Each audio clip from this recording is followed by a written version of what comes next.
Бизнесмен телевизийн салбарт хүчээс орж байсан удаатай зохиолч тэрбээр бүгд найрамдах намаас нэр дэвшиж Америк нэгдсэн улсын ерөнхийлөгчөөр сонгогдсон мөн Forbes сэтгүүлийн 500 дэлхийн тэр бумтан хүмүүсийн тоонд багтжээ.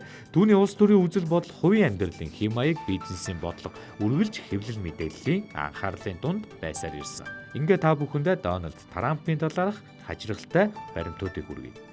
Бизнесмен улс төрж телевизийн дүр бүтээгчээс гадна тэрээр 2003 онд NBC reality шоуны ерөнхий продюсераар ажилласан мөн Apprentice нэвтрүүлгийн хөтлөгчөөр ажиллаж байсан бөгөөд 14 бүлэг бүтээж анги бүрээс 1 сая $1 авсан байна. 2007 онд Hollywood гудамжны нэр хүндтэй одуудын дунд өөрийгөө мөглөжээ. Түүний үсэг эхнэр нь буюу тэргүүн хатагтай засаж өгдөг тэрээр өөрийн гадаа төрхөндөө маш их анхаардаг.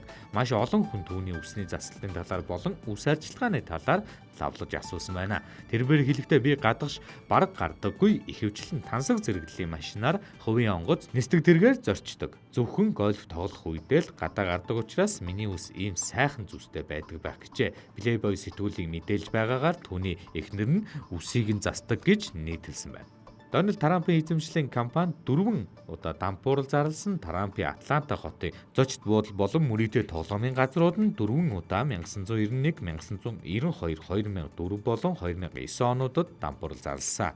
Гэвч Дональд Трамп хизээч хувьдаа дампуурал зарлаж байгаагүй юм.